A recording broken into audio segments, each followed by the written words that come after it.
और विश्व cup cricket के लिए भारतीय टीम पहुंची इंग्लैंड। 5 जून को दक्षिण अफ्रीका से है पहला मुकाबला।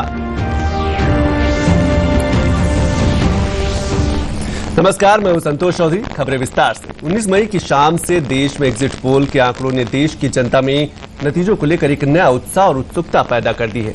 आज सुबह 8 बजे से देश भर के 1140 मतगणना केंद्रों पर कड़ी सुरक्षा के बीच मतगणना शुरू होगी। पहली बार ईवीएम गणना के साथ मतदाता सत्यापित पेपर ऑडिट पर्चियों यानी कि वीवीपैट का मिलान किए जाने के कारण देर शाम तक परिणाम आने की संभावना है। दुनिया का सबसे बड़ा लोकतंत्र और उस लोकतंत्र का सबसे बड़ा उत्सव जो पिछले 2 महीने से भी ज्यादा समय से जारी है, अब अपने आखिरी पड़ाव पर पहुंच गया है। लोगों की धड़कनें बढ़ चुकी हैं कि आखिर जनता ने क्या आदेश दिया है। जनादेश जानने के लिए देश भर में 542 संसदीय सीटों के लिए डाले गए मतों की गिनती बृहस्पतिवार को सुबह 8 बजे शुरू होगी। देश भर के 1140 मतगणना केंद्रों पर कड़ी सुरक्षा के बीच मतगणना होगी। पहली बार ईवीएम गणना के साथ मतदाता वीवीपैट का मिलान किए जाने के कारण देर शाम तक ही परिणाम आने की संभावना है। टोटल रिजल्ट्स आने में टाइम ज्यादा लगेगा। पहली चीज तो जो 4 वीवीपैट्स एक्स्ट्रा काउंट करेंगे उसके ऑन एन एवरेज एक वीवीपैट को काउंट करने में 1 घंटा लगता है, तो 4 घंटा ये एक्स्ट्रा लगेगा। हमारा मानना है कि 8-10 घंटा ऑन एन एवरेज एक जगह डेफिनेटली लगना है और एक्चुअल रिजल्ट्स ज्यादातर जगह 23 की शाम या देर रात्रि तक आने की संभावना है और कुछ जगह इवन 24 तक जा सकता है। देश के सभी राज्यों में मतगणना की पूरी तैयारियां की गई हैं। सबसे पहले बात यूपी की करें तो उत्तर प्रदेश की 80 लोकसभा सीटों पर मतगणना के विशेष इंतजाम किए गए हैं। मतगणना सुचारू रूप से संचालित करने और कानून व्यवस्था बनाए रखने के लिहाज से अर्धसैनिक बलों के 20,000 कर्मी, पीएसी के 10,000 कर्मी और लगभग 2 लाख जिला पुलिसकर्मी तैनात किए गए हैं। मध्य प्रदेश में 51 जिला मुख्यालय पर बनाए गए 51 मतगणना स्थलों पर कुल 292 मतगणना कक्षों में मतगणना होगी, जिसके लिए पूरी तैयारी है। हिमाचल प्रदेश, उत्तराखंड, गुजरात और छत्तीसगढ़ जैसे राज्यों में मतगणना की तैयारियां पूरी हो गई हैं। सभी जगहों पर भारी संख्या में सुरक्षाकर्मी तैनात किए गए हैं।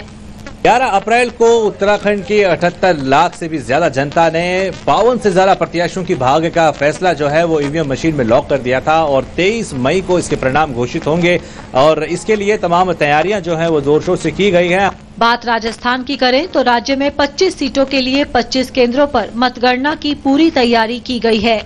जयपुर ग्रामीण और जयपुर सिटी की मतगणना के लिए कॉमर्स कॉलेज और राजस्थान कॉलेज में सारी तैयारियां पूरी कर ली गई हैं।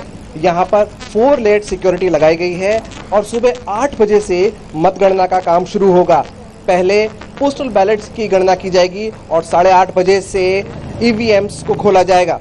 नागालैंड की एकमात्र लोकसभा सीट और ओंगलेंगडेन विधानसभा सीट पर हुए उपचुनाव की गुरुवार को होने वाली मतगणना के मद्देनजर सुरक्षा के पर्याप्त इंतजाम कर लिए गए हैं, तो असम में भी सभी तैयारियां पूरी हैं। नागालैंड में 23 मई को होने वाली मतगणना को लेकर सभी तैयारियां पूरी कर ली गई हैं। नागालैंड सहित 7 सिस्टर्स यानी 7 राज्यों में लोकसभा की कुल 11 सीटें हैं और इसमें अगर असम की 14 सीटें और जोड़ दी जाए तो कुल मिलाकर पूर्वोत्तर राज्यों में कुल 25 सीटों पर मुकाबला बेहद कड़ा और दिलचस्प है। भाग्य बंद हुआ ईवीएम में चढ़ रही है उम्मीदवारों की सांस। रोज मनौती मांग रहे हैं, कर दो बेड़ा पार। जी हाँ, असम की जनता ने अपने भविष्य की बागडोर अपने जन प्रतिनिधियों को सौंप दी है। 23 मई को ये पता लग जाएगा कि असम की जनता के दिलों पर कौन सा उम्मीदवार और कौन सी पार्टी राज कर रही है। ओडिशा में 21 लोकसभा सीटों और 146 विधानसभा सीटों के लिए राज्य के 63 मतदान केंद्रों पर कड़ी सुरक्षा व्यवस्था के बीच बृहस्पतिवार को मतों की गिनती की जाएगी। वहीं गुजरात की बात करें तो 26 लोकसभा सीटों और उपचुनाव वाली 4 विधानसभा सीटों के मतों की गिनती गुरुवार को 28 केंद्रों पर होगी। बात दक्षिण भारत की करें तो आंध्र प्रदेश की 35 जगहों पर 55 मतगणना केंद्र बनाए गए हैं, जहां 25,000 से अधिक सुरक्षाकर्मी तैनात हैं। आंध्र में विधानसभा चुनावों की भी मतगणना होगी। ये धनकुला इंजीनियरिंग कॉलेज है, यहीं पर विजयवाड़ा के लोकसभा और जितनी भी विधानसभा सीट है उनकी ईवीएम यहाँ पे रखा गया है। भारी सुरक्षा बंदोबस्त है, तकरीबन 25,000 से ज्यादा सुरक्षा कर्मी पूरे राज्य में आंध्र प्रदेश में लगाए गए हैं काउंटिंग सेंटर पे, ताकि किसी भी तरीके की कोई गड़बड़ी न हो। तेलंगाना में भी मतगणना के पूरे इंतजाम किए गए हैं।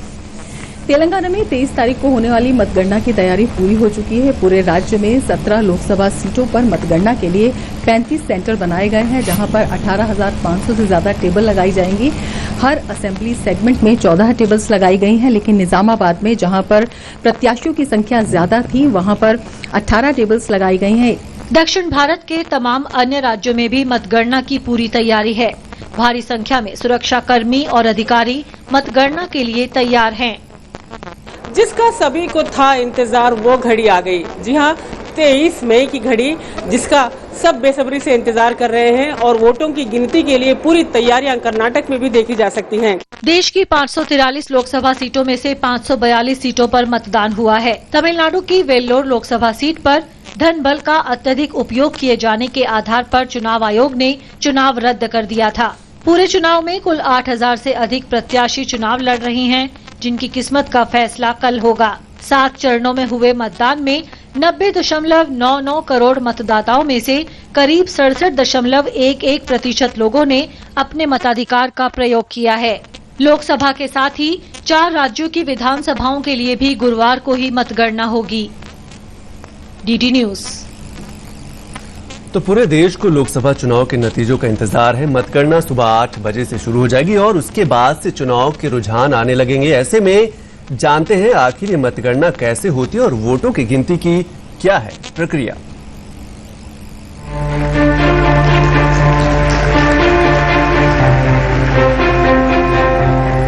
लोकतंत्र के महापर्व में वोटिंग खत्म होने के बाद सबको इंतजार है गुरुवार सुबह 8 बजे का, जब देश भर के तमाम मतगणना केंद्रों पर वोटों की गिनती का काम शुरू होगा। ऐसे में हर आदमी के मन में ये सवाल आता है कि आखिर वोटों की गिनती होती कैसे है और इसकी पूरी प्रक्रिया क्या है। दरअसल मतगणना का काम सुबह 8 बजे से मतगणना केंद्रों पर शुरू होता है। मतगणना अधिकारी सबसे पहले डाक से आए मतों को चेक करते हैं। इस बार सर्विस वोटर के लिए नई व्यवस्था की गई है, इसीलिए इस काम में थोड़ा ज्यादा समय लग सकता है। सबसे पहले तो पोस्टल बैलेट्स की काउंटिंग शुरू होती है और उसके साथ साथ साइमल्टेनियसली इस बार क्योंकि सर्विस वोटर्स के लिए कमीशन ने electronically transmitted postal ballot system introduce किया। इसका टाइम लगेगा डेफिनेटली, उसके पैरेलल सारे अरेंजमेंट्स हैं। सो एज पर रूल्स सबसे पहले पोस्टल बैलेट की काउंटिंग शुरू होगी, उसके बाद ईवीएम्स की काउंटिंग शुरू होती है। करीब घंटे भर बाद ईवीएम से वोटों की गिनती शुरू होती है। स्ट्रांग रूम से ईवीएम को काउंटिंग टेबल पर लाया जाता है और काउंटिंग के लिए अलग अलग 14 काउंटिंग टेबल बनाए जाते हैं। एक बार में यानी एक राउंड में ज्यादा से ज्यादा 14 ईवीएम की गिनती की जाती है। इस तरह ईवीएम की संख्या के आधार पर कई दौर की मतगणना शुरू होती है। काउंटिंग सुपरवाइजर काउंटिंग एजेंट्स की मदद से पहले दौर की गिनती की शुरुआत करते हैं। सबसे पहले ईवीएम पर लगे सील्स की जांच की जाती है और ये तय किया जाता है कि मशीन से कोई छेड़छाड़ तो नहीं की गई है। फिर ईवीएम मशीन में बटन को दबाकर वोटों की गिनती होती है। कंट्रोल यूनिट का रिजल्ट बटन दबाने पर ही कुल वोटों का पता चल जाता है। साथ ही ये भी पता चलता है कि किस प्रत्याशी को कितने वोट मिले। वहाँ मौजूद उम्मीदवार का प्रतिनिधि इसे देख सकता है। पूरे आंकड़े रिटर्निंग ऑफिसर को दिए जाते हैं, जिसके बाद पहले राउंड के नतीजों का ऐलान किया जाता है। रिटर्निंग ऑफिसर या असिस्टेंट रिटर्निंग ऑफिसर जो हॉल में होते हैं वो उसको साइन करते हैं। वेरीफाई करने के बाद उसी तरह जो हमारे ऑब्जर्वर हैं वो उसको वेरीफाई करके फिर से साइन करते हैं। सो हर राउंड पे ये सिग्नेचर्स होने के बाद फिर उस रिजल्ट को डिस्प्ले बोर्ड पे जो व्हाइट बोर्ड लगा हुआ होता है उस पे लिखा जाता है। इस बार पूरे देश में ईवीएम के साथ वीवीपैट को जोड़ा गया है और पर्चियों का मिलान भी होना है। वीवीपैट की गिनती भी 3 कैटेगरी में होती है। The returning officer has to pass a speaking order, either accepting the request for the count of VVPAT under 56D or rejecting the request. अगर उन्होंने accept किया request को, so that is the second category of VVPATs that will then be counted. And इसके बाद फिर third category of VVPATs at the end is the random that we will pick up from 5 polling stations, the random 5 polling stations per assembly segment. पूरी मतगणना प्रक्रिया की निगरानी के लिए काउंटिंग ऑब्जर्वर होते हैं। साथ ही माइक्रो ऑब्जर्वर की भी तैनाती होती है जो मतगणना के हर एक स्तर पर निगरानी का काम करते हैं। मतदान के बाद ईवीएम स्ट्रांग रूम में रखी जाती है और इनकी सुरक्षा के लिए चुनाव आयोग पूरी तरह से चाक चौबंद रहता है। देश भर के स्ट्रांग रूम में ईवीएम की सुरक्षा चुनाव आयोग 3 स्तरों पर करता है।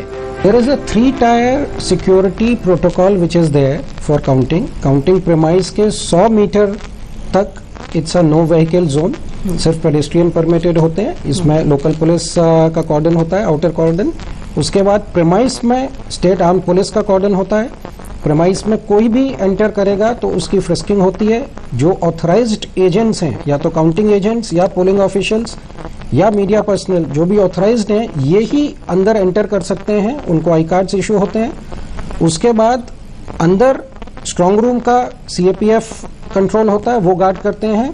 इवन जो काउंटिंग हॉल होता है उसकी एंट्री सीएपीएफ गार्ड करते हैं। दुनिया के सबसे बड़े लोकतंत्र में हार जीत का परिणाम 23 मई को आ रहा है और चुनाव आयोग ने मतगणना की इस पूरी प्रक्रिया के लिए पूरी तैयारी की है। News night desk, DD news.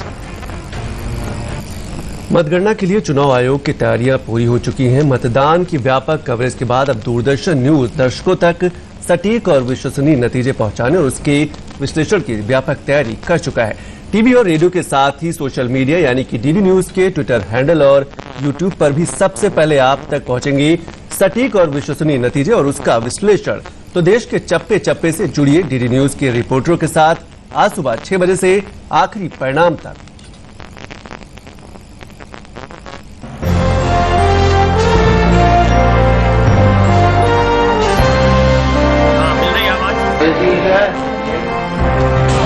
Audio test नीचे करके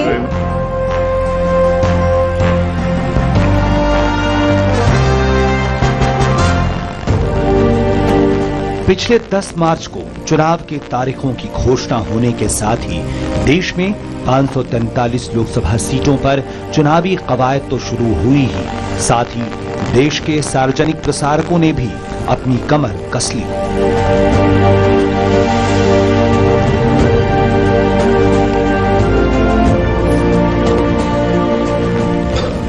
19 मई 2019 को आम चुनाव के आखिरी चरण के मतदान के साथ ही करीब 2.5 महीने चलने वाली 17वीं लोकसभा के लिए आम चुनाव में मतदान की प्रक्रिया समाप्त हो गई।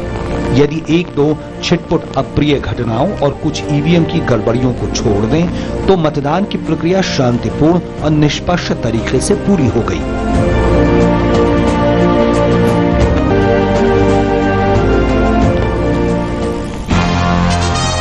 चप्पे चप्पे पर मौजूद होने का क्या अर्थ है? निजी मीडिया के सामने इसकी परिभाषा दूरदर्शन ने ही रखी।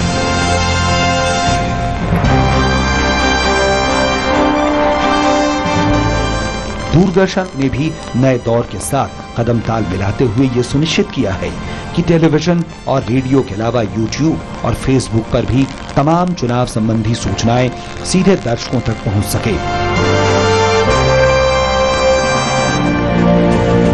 अब 17वीं लोकसभा चुनाव के यज्ञ की पूर्णाहुति का समय है, यानी 23 मई, जब मतों की गिनती होगी और पूरी दुनिया की निगाहें होंगी कि आखिर आंकड़े किसके पक्ष में जाते हैं। और ऐसे में दूरदर्शन और आकाशवाणी भी बिल्कुल तैयार है।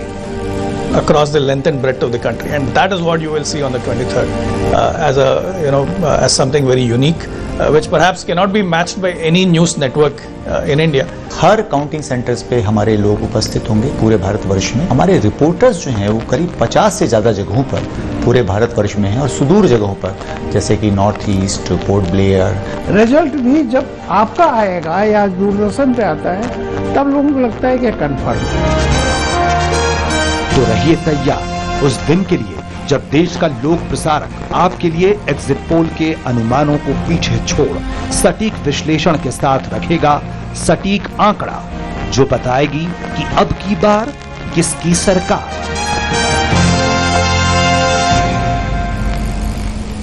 तो नतीजे आने से पहले ही अपनी चुनावी संभावनाओं को लेकर आशंकित विपक्ष को ईवीएम के मुद्दे पर दोहरा झटका लगा है। पहले सुप्रीम कोर्ट से और अब दूसरा चुनाव आयोग ने ईवीएम के मतों की गिनती से पहले वीवीपैट की पर्चियों को गिनने की विपक्षी दलों की मांग को खारिज करते हुए कहा है कि मतगणना पूर्व निर्धारित प्रक्रिया के तहत ही होगी और इसमें कोई बदलाव नहीं होगा।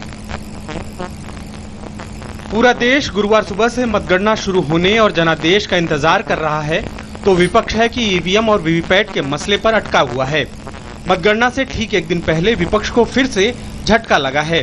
चुनाव आयोग ने ईवीएम के मतों की गिनती से पहले वीवीपैट की पर्चियों को गिनने की विपक्षी दलों की मांग को खारिज करते हुए कहा है कि मतगणना पूर्व निर्धारित प्रक्रिया के तहत ही होगी और इसमें कोई बदलाव नहीं होगा। समाचार एजेंसी पीटीआई के मुताबिक विपक्षी दलों की मांग पर विचार करने के लिए आयोग की बुधवार को हुई बैठक में 23 मई को होने वाली मतगणना पूर्व निर्धारित व्यवस्था के तहत ही करने का फैसला किया गया है। इसमें कहा गया है कि प्रत्येक लोकसभा क्षेत्र की मतगणना के दौरान ईवीएम के मतों की गिनती के बाद उस सीट के प्रत्येक विधानसभा क्षेत्र के किन्हीं 5 मतदान केंद्र की वीवीपैट पर्चियों की गणना की जाएगी। चुनाव आयोग के फैसले के बाद विपक्ष ने जहां आयोग पर सवाल उठाए हैं, तो वहीं सत्तारूढ़ दल ने विपक्ष पर हमला बोला है। कांग्रेस की वीवीपैट की जो वेरिफिकेशन की मांग है कि काउंटिंग से पहले हो जानी चाहिए, उस मांग से तो भाजपा को भी सहमत होना चाहिए, क्योंकि पार्टियां आती जाती रहेंगी, लोकतंत्र जिंदा रहना चाहिए, जिसके लिए पूरी जवाबदेही, जिम्मेदारी और पूरी प्योर फुल प्रूफ काउंटिंग होनी जरूरी है। वीवीपैट पर जो हार का हॉरर शो कांग्रेस और उनके कुछ साथियों का चल रहा है, वो बार बार जो है वो पूरे देश में एक्सपोज हो रहा है। अभी तो इलेक्शन कमीशन ने उसको रिजेक्ट किया है, उससे पहले भी तमाम जो संवैधानिक संस्थाएं हैं वो इनकी इस हार के हॉरर शो को रिजेक्ट कर चुकी हैं।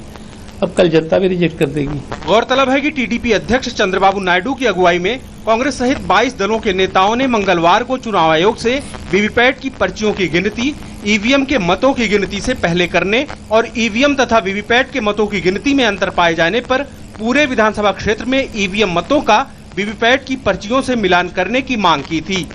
मौजूदा व्यवस्था में ईवीएम के मतों का किन्हीं 5 मतदान केंद्रों की वीवीपैट की पर्चियों से मिलान मतगणना के बाद किया जाता है। इस बीच बीजेपी अध्यक्ष अमित शाह ने ब्लॉग लिखकर ईवीएम पर सवाल उठाने पर विपक्ष पर हमला बोला है। अमित शाह ने कहा है कि ईवीएम पर विरोध देश की जनता के जनादेश का अनादर है। उन्होंने कहा कि हार से बौखलाई ये 22 पार्टियां देश की लोकतांत्रिक प्रक्रिया पर सवालिया निशान उठाकर विश्व में देश और अपने लोकतंत्र की छवि को धूमिल कर रही हैं। उन्होंने विपक्ष से पूछा कि यदि उन्हें ईवीएम पर विश्वास नहीं है, तो इन दलों ने चुनाव जीतने पर सत्ता के सूत्र को क्यों संभाला।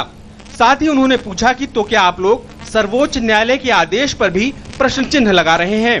अमित शाह ने कहा कि कुछ विपक्षी दल चुनाव परिणाम अनुकूल न आने पर हथियार उठाने और खून की नदियां बहाने जैसे आपत्तिजनक बयान दे रहे हैं। विपक्ष बताया कि ऐसे हिंसात्मक और अलोकतांत्रिक बयान के द्वारा वो किसे चुनौती दे रहा है। उधर चुनाव आयोग ने भी साफ कहा है कि ईवीएम पूरी तरह सुरक्षित है। Right from the moment EVMs move out from the manufacturing unit till whatever stages it goes through, even before elections, before polls, during polls, at the time of counting, election commission के किसी भी अधिकारी को उसको access करने का अधिकार नहीं है, unless a written notice is given to the candidates or the political parties, and only in their presence the EVMs are touched. यानी ये मान सकते हैं कि पूरी प्रक्रिया पूरी तरह से पारदर्शी है और तमाम दलों के जो काउंटिंग एजेंट्स होते हैं और जो प्रत्याशी होते हैं उनकी उपस्थिति में ही पूरी प्रक्रिया को अंजाम दिया जाता है, इसलिए कोई शक शुबा कोई संदेह नहीं होना चाहिए, कोई शुबा का कोई गुंजाइश नहीं। कुल मिलाकर विपक्षी दल भले ही सवाल उठा रहे हों, लेकिन आयोग ने बार बार साफ किया है कि प्रक्रिया पूरी तरह पारदर्शी है और इसमें कोई गड़बड़ी नहीं है। ऋषि कुमार और शैलेंद्र मिश्रा के साथ डीडी न्यूज। और भाजपा के महासचिव राम माधव ने भरोसा जताया कि केंद्र में अगली सरकार भाजपा की बनने जा रही है। उन्होंने कहा कि लोगों ने प्रधानमंत्री नरेंद्र मोदी में विश्वास जताया और आज के नतीजे ये सिद्ध कर देंगे। राम माधव पत्रकार संध्या जैन की किताब J&K इनविजिबल फॉल्ट लाइन्स के विमोचन के अवसर पर बोल रहे थे। People of this country have decided to have Prime Minister Modi ji once again at the helm of affairs. We are confident that we will get similar results tomorrow in the counting. आज देश के अलग अलग हिस्सों में होने वाली लोकसभा और विधानसभा चुनाव की मतगणना से पहले गृह मंत्रालय ने राज्यों के मुख्य सचिव और डीजीपी को अलर्ट रहने के लिए कहा है। गृह मंत्रालय ने राज्य और केंद्र शासित प्रदेशों से कानून और शांति व्यवस्था सुनिश्चित करने के लिए जरूरी कदम उठाने को कहा है। और भारतीय अंतरिक्ष अनुसंधान संगठन के नाम बुधवार को एक और बड़ी कामयाबी जुड़ गई। इसरो ने आंध्र प्रदेश के श्रीहरिकोटा से रिसेट 2B उपग्रह का सफलतापूर्वक प्रक्षेपण किया। ये प्रक्षेपण PSLV C-46 के जरिए किया गया। रिसेट सैटेलाइट सीरीज के इस चौथे उपग्रह का उपयोग टोही गतिविधियों, रणनीतिक निगरानी और आपदा प्रबंधन में किया जाएगा। जम्मू कश्मीर के कुलगाम जिले में सुरक्षा बलों के साथ मुठभेड़ में 2 आतंकवादी मारे गए। पुलिस के मुताबिक कुलगाम के गोपालपोरा इलाके में आतंकवादियों की मौजूदगी के बारे में मिली एक विश्वसनीय सूचना के आधार पर सुरक्षा बलों ने घेराबंदी की और तलाशी अभियान शुरू कर दिया। तलाशी अभियान के दौरान छिपे हुए आतंकवादियों ने सुरक्षा बलों पर गोलीबारी की। इसके बाद सुरक्षा बलों ने जवाबी कार्रवाई की और मुठभेड़ शुरू हो गई। इस मुठभेड़ में 2 आतंकवादी मारे गए। मुठभेड़ स्थल से आतंकवादियों के शव बरामद कर लिए गए हैं। पुलिस के मुताबिक मारे गए आतंकवादियों की शिनाख्त और उनके संगठन की पहचान की जा रही है। मुठभेड़ स्थल से हथियार और गोला बारूद बरामद कर लिया गया है। 2 terrorists were neutralized in the ensuing gun battle. The terrorists have been identified. One of them is Zahid Mantu of Feripura, Shopia, and the second is Irfan Ahmed Bhatt of Poniva, Kulgam. Both belong to the Hizbul Mujahideen terrorist organization, and a huge quantity of arms, ammunition, and explosives were recovered from the bodies of these terrorists. विदेश मंत्री सुषमा स्वराज ने बुधवार को अपने चीनी समकक्ष वांग यी से मुलाकात कर पिछले साल वुहान शिखर सम्मेलन के दौरान बनी सहमति पर अमल सहित विभिन्न द्विपक्षीय हितों के मुद्दों पर चर्चा की। विदेश मंत्री सुषमा स्वराज मंगलवार को किर्गिस्तान की राजधानी में शंघाई सहयोग संगठन की विदेश मंत्रियों की परिषद की बैठक में हिस्सा लेने पहुंची थी। विदेश मंत्री सुषमा स्वराज ने चीनी विदेश मंत्री वांग यी से SCO विदेश मंत्रियों की बैठक से इतर बिश्केक में मुलाकात की। पिछले साल वुहान शिखर बैठक के दौरान बनी सहमति पर अमल सहित विभिन्न द्विपक्षीय हित के मुद्दों पर चर्चा की। साथ ही सुषमा स्वराज ने किर्गिस्तान की राजधानी में शंघाई सहयोग संगठन के विदेश मंत्रियों की परिषद की बैठक को संबोधित करते हुए कहा कि भारत नियम आधारित, पारदर्शी, खुली तथा समावेशी बहुपक्षीय व्यापार प्रणाली का हिमायती और एकतरफा व्यापारिक कार्रवाइयों तथा संरक्षणवाद के पूरी तरह खिलाफ है। चीन और अमेरिका के बीच व्यापार युद्ध से वैश्विक वृद्धि में गिरावट के जोखिम के बीच उन्होंने ये बात कही। उन्होंने कहा कि भारत SCO सदस्य देशों की आर्थिक गतिविधियों के लिए अनुकूल माहौल को लेकर काम करने को लेकर निरंतर प्रतिबद्ध है। और ICC विश्व कप में हिस्सा लेने के लिए विराट कोहली की अगुवाई वाली भारतीय टीम इंग्लैंड पहुंच गई। टीम इंडिया मुंबई से इंग्लैंड के लिए रवाना हुई थी। 30 मई से शुरू होने वाले विश्व कप का भारतीय टीम को प्रबल दावेदार माना जा रहा है। 2 बार विश्व कप खिताब अपने नाम कर चुकी भारतीय टीम 5 जून से दक्षिण अफ्रीका के खिलाफ अपने अभियान का आगाज करेगी, मगर उससे पहले भारतीय टीम 25 और 28 मई को 2 प्रैक्टिस मैच खेलेगी। इस बार विश्व कप के फॉर्मेट में बदलाव हुआ है। इस बार राउंड रॉबिन फॉर्मेट में टीमें एक दूसरे से भिड़ेंगी। अंक तालिका में शीर्ष 4 टीमें सेमीफाइनल के लिए क्वालिफाई करेंगे और फाइनल मैच 14 जुलाई को खेला जाएगा। तो खबरों की दुनिया से जुड़े रहने के लिए अब DD न्यूज की खबरें और अपडेट्स YouTube और Twitter पर भी उपलब्ध है और आप इन्हें फॉलो और सब्सक्राइब कर सकते हैं। हमारा YouTube चैनल है @DD News Official और हमारा ट्विटर हैंडल है @DD News Hindi। तो अंत में मुख्य समाचारों पर एक बार फिर से नजर। लोकतंत्र का महापर्व पहुंचा आखिरी चरण में। लोकसभा की 542 सीटों और 4 राज्यों की विधानसभा के लिए सुबह 8 बजे से देश भर में शुरू होगी मतगणना। चुनाव आयोग ने किए पुख्ता इंतजाम। वीवीपैट पर्चियों के मिलान के चलते इस बार थोड़ी देरी से आएंगे नतीजे।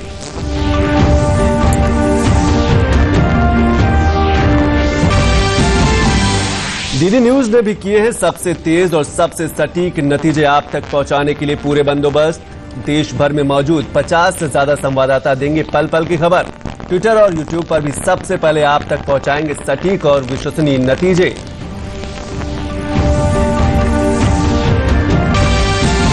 चुनाव आयोग ने ईवीएम के मतों की गिनती से पहले वीवीपैट की पर्चियों की मिलाने की विपक्षी दलों की मांग को किया खारिज।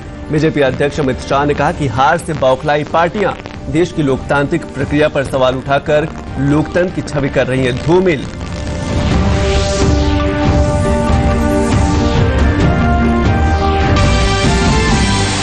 केंद्रीय गृह मंत्रालय ने मतगणना को लेकर सभी राज्यों के मुख्य सचिव और पुलिस महानिदेशक को सतर्क रहने का दिया निर्देश। गृह मंत्रालय ने राज्य और केंद्र शासित प्रदेशों में कानून और शांति व्यवस्था सुनिश्चित करने का दिया निर्देश।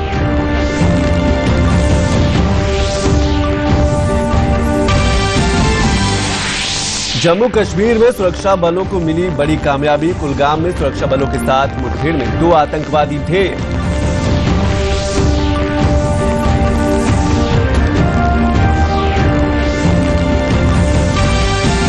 और विश्व कप क्रिकेट के लिए भारतीय टीम पहुंची इंग्लैंड। 5 जून को दक्षिण अफ्रीका से है पहला मुकाबला। तो खबरों में भी बस इतना ही। नमस्कार।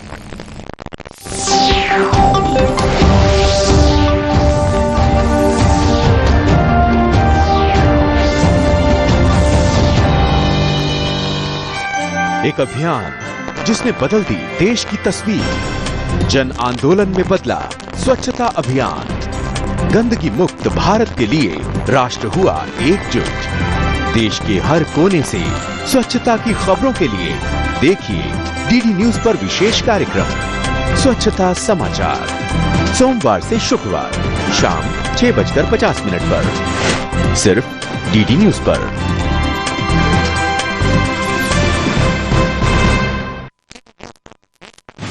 An eye on big news of the day, with a close watch on developing stories, news of the nation, world, sports, markets and entertainment in a new style.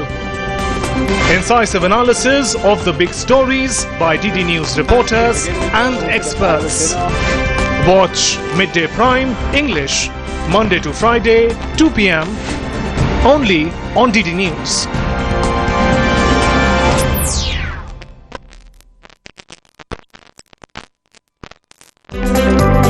आम लोगों की खास कहानियाँ। गुड न्यूज आपका जो कार्यक्रम एक चलता है, सकारात्मक संदेश पहुंचाने का तरीका आपका बहुत बढ़िया है। बहुत अच्छा मैसेज आ रहा है, लोगों को पॉजिटिव एनर्जी मिल रही है और लोग जुड़ भी रहे हैं। दूरदर्शन की रीच इतनी ज्यादा है, बहुत लोगों ने इसको देखा। बनिए गुड न्यूज इंडिया का हिस्सा। भेजिए अनकही प्रेरक कहानियाँ। गुड न्यूज इंडिया सिर्फ डीडी न्यूज पर।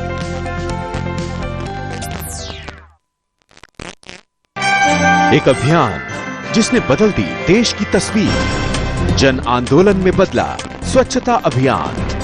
गंदगी मुक्त भारत के लिए राष्ट्र हुआ एकजुट। देश के हर कोने से स्वच्छता की खबरों के लिए देखिए डीडी न्यूज पर विशेष कार्यक्रम स्वच्छता समाचार, सोमवार से शुक्रवार शाम 6:50 पर सिर्फ डीडी न्यूज पर।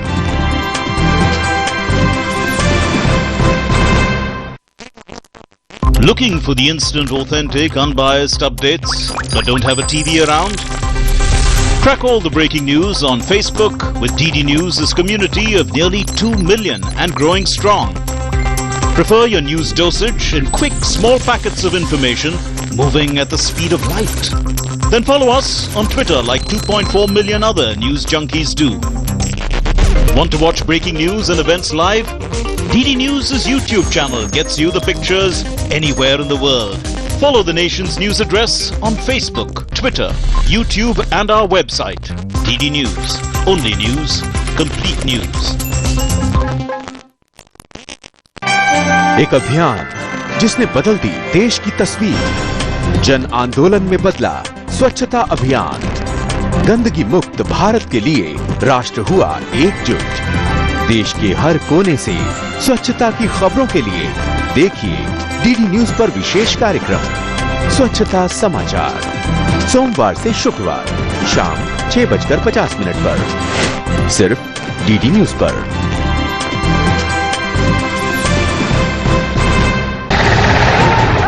राजनीति के मैदान सबसे बड़े घमासान के लिए हो चुका है शंखनाद। नारे और वादों की रणभेरी के बीच पूरे दमखम के साथ तैयार है हर उम्मीदवार।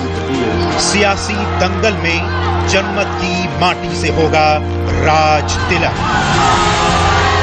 देश के हर मतगणना केंद्र से सबसे बड़े रिपोर्टर्स नेटवर्क के साथ चुनाव नतीजों की सबसे सटीक और निष्पक्ष कवरेज, स्पष्ट रुझान, सही नतीजे, विश्वसनीय विश्लेषण। जनादेश 23 मई सुबह 6 बजे से लगातार कवरेज सिर्फ डीडी न्यूज पर।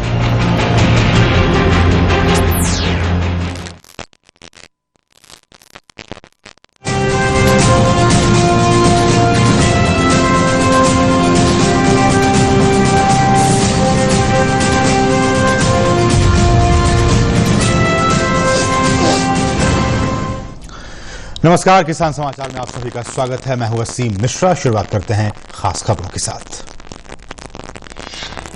भारतीय अंतरिक्ष अनुसंधान संगठन का एक और मिशन सफल। इसरो ने किया radar imaging earth observation satellite reset 2B का सफलतापूर्वक प्रक्षेपण। आपदा प्रबंधन और कृषि क्षेत्र में मिलेगा सहयोग।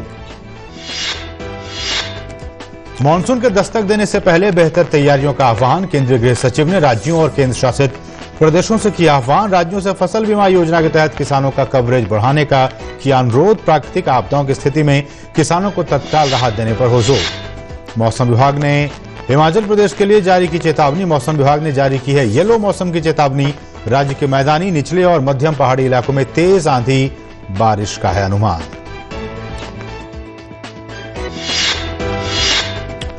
और मध्य प्रदेश के मुख्यमंत्री कमलनाथ ने कर्ज माफी पर शिवराज सिंह चौहान को लिखा पत्र। अब तक 21 लाख किसानों को की कर्ज माफी की कही बात। नेता प्रतिपक्ष ने की समस्याओं पर विधानसभा का विशेष सत्र बुलाने की मांग।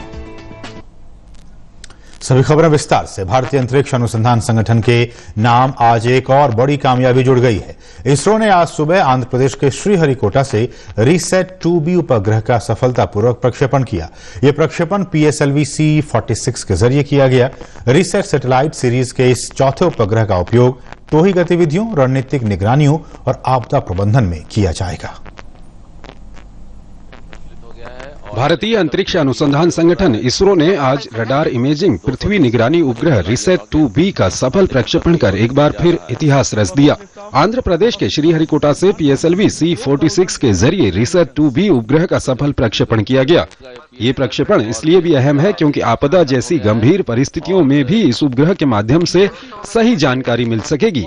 615 किलोग्राम भार वाले इस उपग्रह से खुफिया निगरानी, कृषि, वन और आपदा प्रबंधन सहयोग जैसे क्षेत्रों में मदद मिल सकेगी।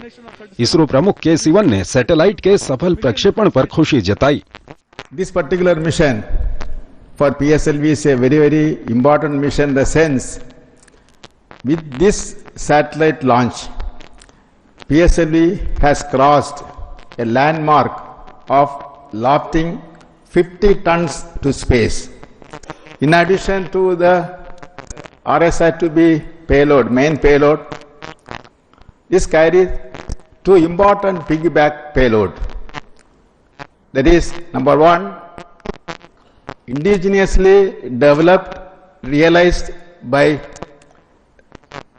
the Vikram processor, realized by Semiconductor Lab.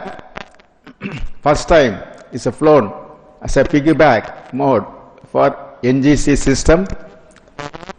Second piggyback payload is the low-cost MEMS-based INS. It is going to revolutionize our in the future launch vehicle missions. RISAT 2B के बाद इसरो अब चंद्रयान 2 पर काम करेगा, जिसे इस वर्ष 9 से 16 जुलाई के बीच प्रक्षेपित किया जाना है। इसरो 6 सितंबर तक चंद्रयान 2 के रोवर को चंद्रमा की सतह पर उतारने को लेकर आशान्वित है। Definitely, the next mission is going to be landmark mission for India.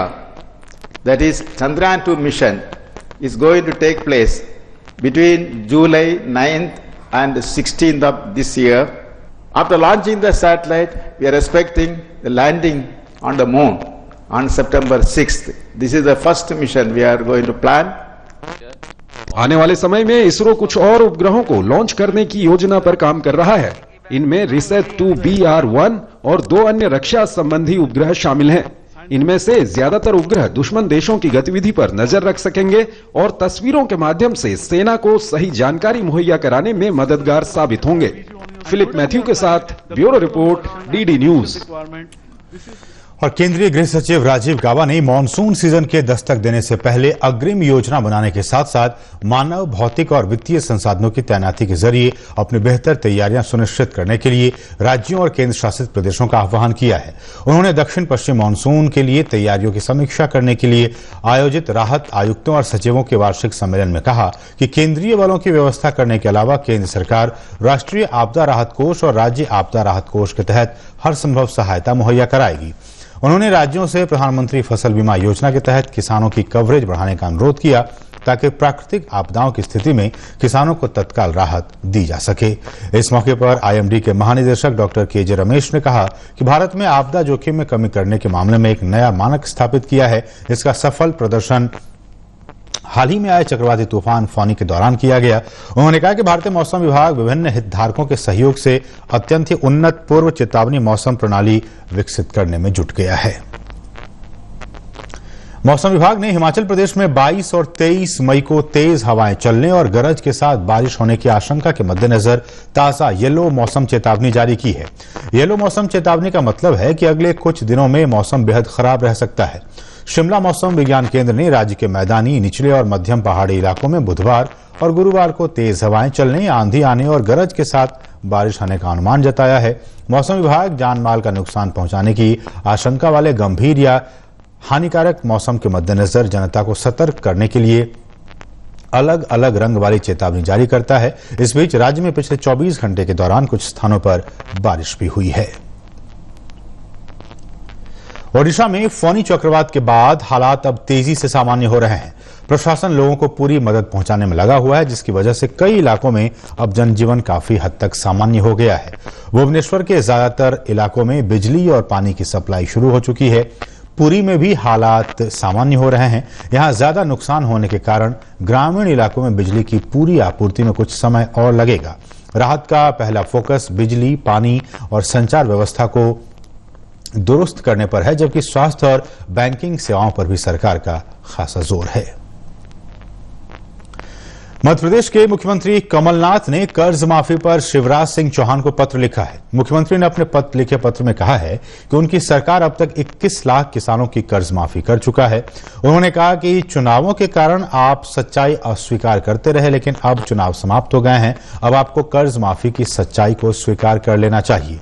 मुख्यमंत्री ने कहा कि आचार संहिता के बाद प्रदेश की सरकार कर्ज माफी की प्रक्रिया फिर से शुरू करने जा रही है। दूसरी ओर नेता प्रतिपक्ष गोपाल भार्गव ने मुख्यमंत्री कमलनाथ के पत्र का जवाब देते हुए कहा कि प्रदेश में समस्याएं काफी हैं, इसलिए समस्याओं पर व्यापक चर्चा के लिए विधानसभा का विशेष सत्र बुलाने की मांग कर रहे हैं। उन्होंने मुख्यमंत्री से कहा कि मध्य प्रदेश की समस्याओं पर विपक्ष व्यापक चर्चा चाहता है। और ये समय मूली की बुआई के लिए अनुकूल है। किसान इस मौसम में कैसे करें मूली की पूसा मृदुला किस्म की खेती, इस पर देखते हैं ये रिपोर्ट। मूली की पूसा चेतकी की बुआई अगस्त तक की जा सकती है। खास बात यह है कि ये किस्म पूरे भारत में किसी भी जगह लगाई जा सकती है। 1 हेक्टेयर में बिजाई करने पर इसकी 250 क्विंटल तक उपज ली जा सकती है। पूसा चेतकी नरम और खाने में कम तीखी होती है। इसकी लंबाई 15 से 22 सेंटीमीटर होती है। इसकी जड़ें लंबी और मोटी होती हैं। पत्तियां थोड़ी कटी हुई और गहरी हरे रंग की होती हैं। मूली की पूसा चेतकी किस्म बुआई के 40 से 45 दिनों में तैयार हो जाती है। किसान बुआई से पहले खेतों को जोतकर एकदम समतल कर लें। साथ ही खेत में से खरपतवार को भी पूरी तरह से निकाल लें। बुआई के लिए 9 से 12 किलो बीज 1 हेक्टेयर के लिए काफी रहेंगे। बुआई करते समय पंक्ति से पंक्ति की दूरी 30 सेंटीमीटर और पौध से पौध की दूरी 10 सेंटीमीटर रखें। बुआई के बाद 6 से 7 दिन के अंतराल पर फसल में सिंचाई करते रहें। मूली में चैंपा होने का खतरा बना रहता है। इससे बचाव के लिए मिलाथियन 50 EC की 2 मिलीलीटर यानी 2 छोटे चम्मच मात्रा को 1 लीटर पानी में मिलाकर प्रभावित जगह में छिड़काव करें। दवा की इतनी मात्रा 1 हेक्टेयर रकबे के लिए काफी रहेगी। लेकिन दवाओं का इस्तेमाल सिर्फ आखिरी विकल्प के रूप में ही करें। दवाओं के छिड़काव से पहले फसल पर नीम के घोल या नीम के तेल का छिड़काव करें। अगर इससे कोई फर्क नजर नहीं आए तभी दवाओं का इस्तेमाल करें। ध्यान रखें कि विशेषज्ञों की सलाह से ही दवाओं का छिड़काव करें।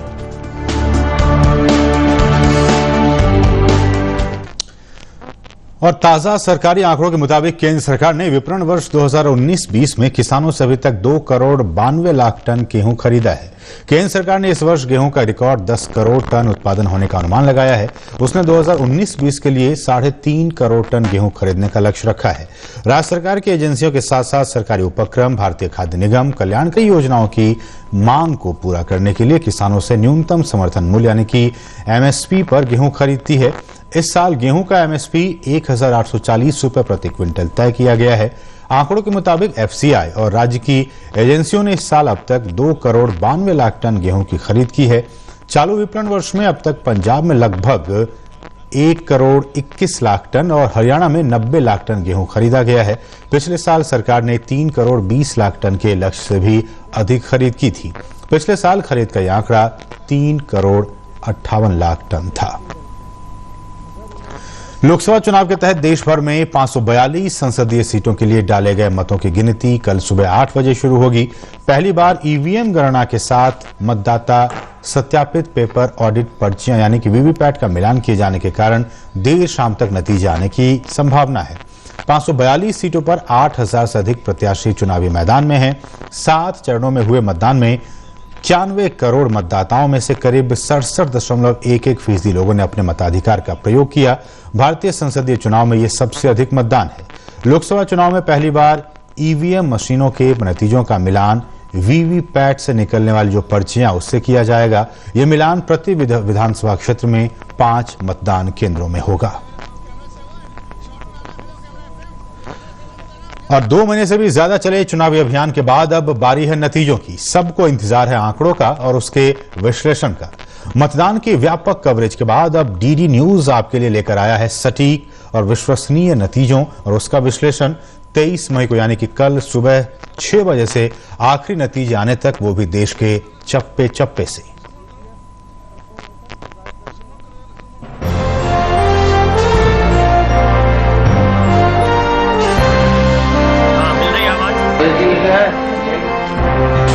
ऑडियो टेस्ट नीचे करके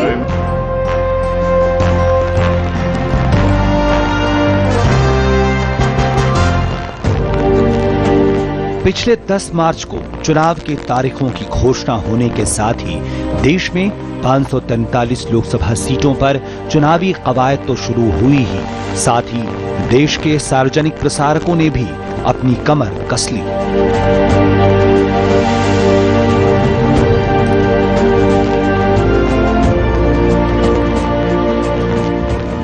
19 मई 2019 को आम चुनाव के आखिरी चरण के मतदान के साथ ही करीब 2.5 महीने चलने वाली 17वीं लोकसभा के लिए आम चुनाव में मतदान की प्रक्रिया समाप्त हो गई।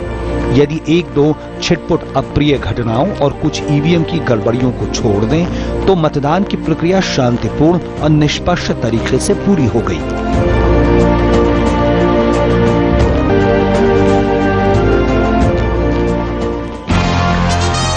चप्पे चप्पे पर मौजूद होने का क्या अर्थ है? निजी मीडिया के सामने इसकी परिभाषा दूरदर्शन ने ही रखी।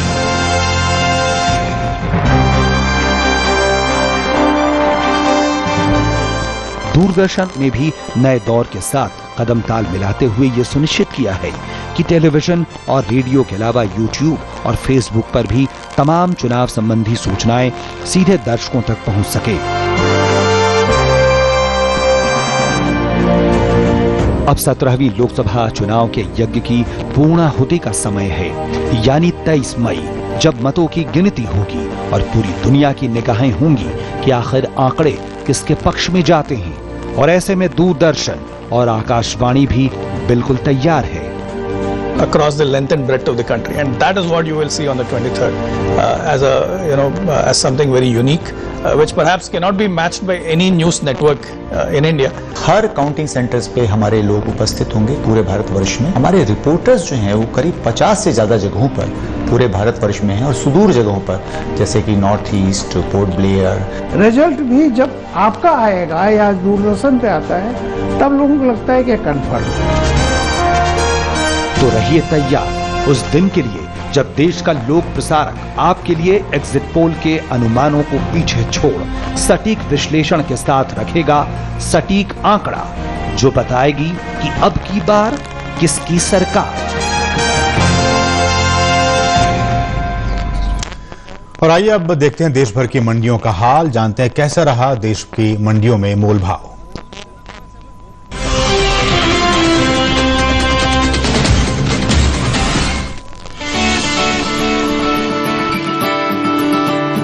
सबसे पहले बात करते हैं राजस्थान की मंडियों की। एगमार्क नेट के अनुसार यहाँ की लालसोट मंडी में 21 मई को सरसों का भाव था 3,616 रुपए क्विंटल पर, जो 22 मई को 67 रुपए की मजबूती के बाद 3,683 रुपए क्विंटल पर पहुँच गया। वहीं इसी राज्य की अन्य मंडियों में इस दौरान सरसों के भाव में उठाव बना रहा। बीते दिन यहाँ की गंगापुर सिटी मंडी में सरसों का भाव रहा 3,555 रुपए क्विंटल पर, तो वहीं राज्य की जोधपुर मंडी में इसके सौदे 4,200 रुपए क्विंटल पर बंद हुए। एक नजर उत्तर प्रदेश की मंडियों पर। यहाँ की आगरा मंडी में सरसों का भाव रहा 3,490 रुपए। गोंडा मंडी में सरसों 3,645 रुपए पर बिकी, जबकि इसी राज्य की गाजियाबाद मंडी में सरसों के सौदे 4,200 रुपए पर हुए। आखिर में एक नजर देश की अन्य मंडियों पर। गुजरात की राजकोट मंडी में सरसों 3,155 रुपए पर बिकी। वहीं पश्चिम बंगाल की इंडस मंडी में इसके सौदे 3,900 रुपए पर हुए। वहीं बात इसके औसत मासिक भाव की करें तो यहाँ 184 रुपए की बढ़त दर्ज की गई। अप्रैल महीने में सरसों का भाव था 3,798 रुपए, जो मई महीने में 134 रुपए उठकर 3,932 रुपए हो गया।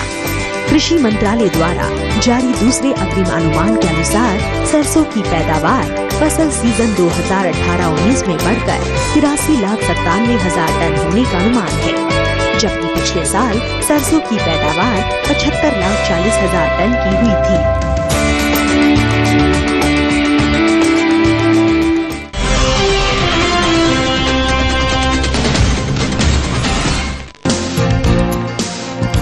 एगमार्क नेट के अनुसार बीते दिन मंडियों में धान के सौदों में तेजी के साथ कारोबार हुआ।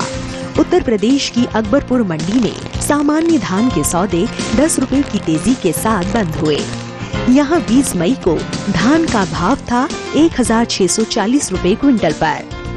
22 मई को इसके भाव में 10 रुपए का उठाव आया और भाव 1,650 रुपए प्रति क्विंटल पर बंद हुए। उत्तर प्रदेश की गोंडा मंडी में सामान्य धान के सौदे कल 10 रुपए लुढ़क कर 1,635 रुपए क्विंटल पर बंद हुए, तो यहाँ की लखीमपुर मंडी में धान 1,700 रुपए पर बिकी। इसी प्रकार बीते दिन छत्तीसगढ़ की चरमा मंडी में सामान्य धान के भाव 1,375 रुपए क्विंटल पर बंद हुए, तो वहीं राज्य की लखनपुरी मंडी में धान 1,400 रुपए पर बिकी। जबकि देश की अलग अलग मंडियों में धान के सौदे इन भावों पर हुए। केरल की पुलपल्ली मंडी में अन्य क्वालिटी की धान का भाव 1,950 रुपए क्विंटल रहा, तो वहीं पश्चिम बंगाल की इंडस मंडी में अन्य क्वालिटी की धान 1,750 रुपए पर बिकी। वहीं बात इसके औसत मासिक भाव की करें तो इसमें 31 रुपए की गिरावट दर्ज की गई। अप्रैल महीने में इसका औसत मासिक भाव था 2,030 रुपए, जो मई में 26 रुपए लुढ़क कर 2,004 रुपए रह गया।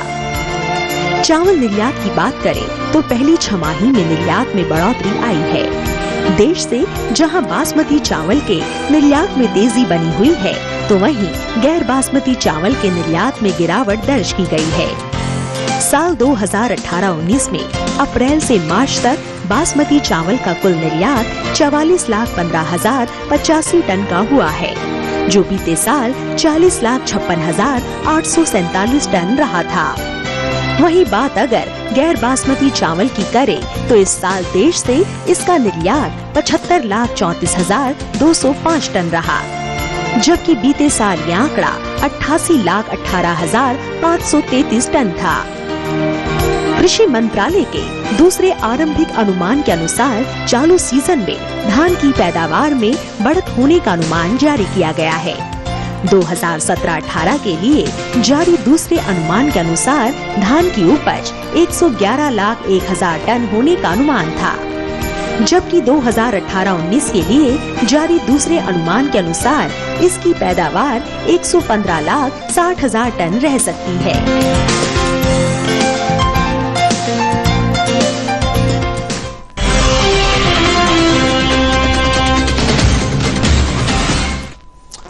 और अब एक नजर मौसम के मिजाज पर।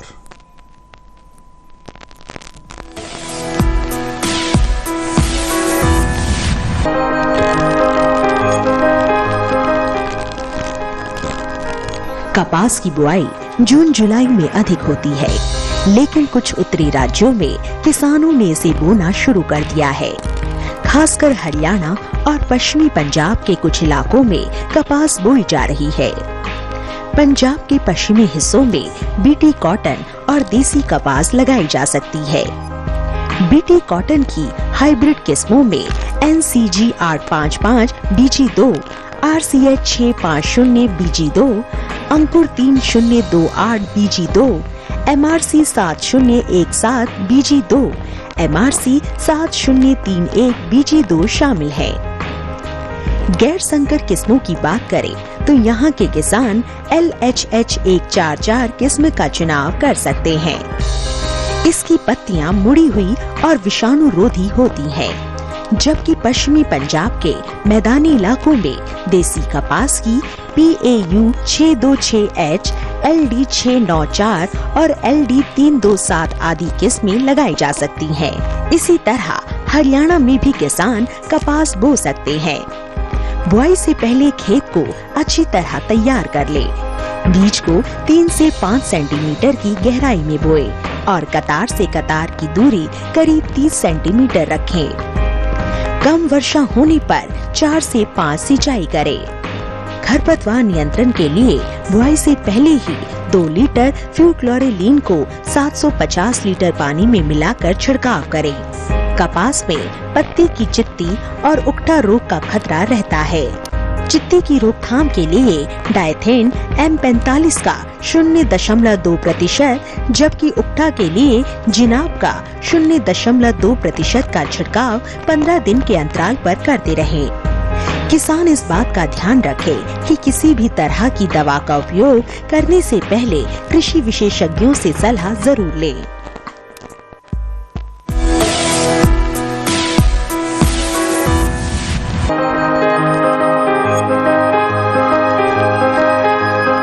देश के कई हिस्सों में गर्म हवाएं चल रही हैं। ऐसे में फसलों की खास देखभाल करने की जरूरत है। किसान फसलों में थोड़ी थोड़ी समय के अंतराल पर हल्की सिंचाई करते रहें। मिट्टी की नमी को बनाए रखने के लिए मल्चिंग करें। फलों के छोटे पौधों को तेज गर्मी से बचाने के लिए उन्हें छाया दें। दिल्ली और आसपास तापमान अधिक रहने की संभावना को देखते हुए किसान तैयार सब्जियों की तुड़ाई सुबह या शाम को करें और इसके बाद इसे छायादार स्थान में रखें। मिर्च के खेत में माइट कीट की निरंतर निगरानी करते रहें। किसान समाचार के आज के अंक बस इतना ही। हमें दीजिए अनुमति। नमस्कार।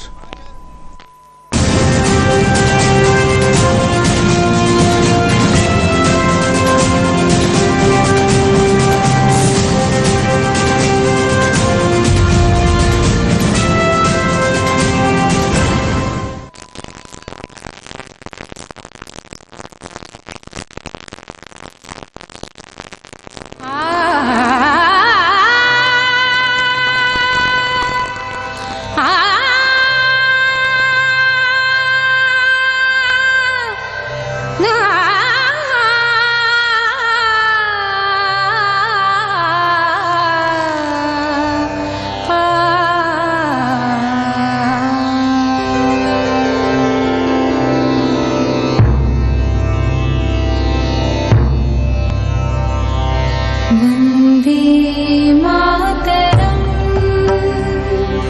वन्दे मातरम् वन्दे मातरम् वन्दे मातरम् सुजलां सुफलां मलयज शीतलां सस्य